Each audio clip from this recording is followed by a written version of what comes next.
வன்புணர்வுகள் நடந்து கொண்டு தான் இருக்குது. பெண்களுக்கு எதிரான பாலியல் கொடுமைகள் இது எப்படி பார்த்தாலும் இதை சகித்து கொள்ள முடியல. இது தொடர்ச்சியாக நடக்குது. ரொம்ப வலியாக இருக்குது. எப்படின்னா 6-7 வயசு குழந்தை இந்த ஹாசினியை ஒருத்தர் வன்புணர்வு செய்து கொலை பண்ணிடுறாரு, எரிச்சு கொண்டுறாரு. 30 நாளில் திருப்பி வர்றாரு. திருப்பி வந்து பெற்ற தாயே கொண்டுறாரு. நீதிமன்றம் அவருக்கு தண்டனை நீக்கி விடுதலை செஞ்சிருக்கு. இந்த மாதிரி இதெல்லாம் பார்க்கும்போது இந்த மாதிரி குற்றங்கள் இது ஒரு பெரிய சாதாரணமாயிருது. இதெல்லாம் ஒரு பெரிய இது இல்லை அப்படின்னு ஆயிடுது. எப்படி பார்த்தாலும் இந்த சமூகம்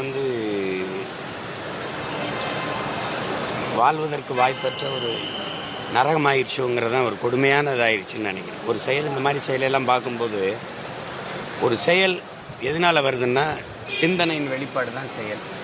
சிந்தனை எதிலிருந்து வருது?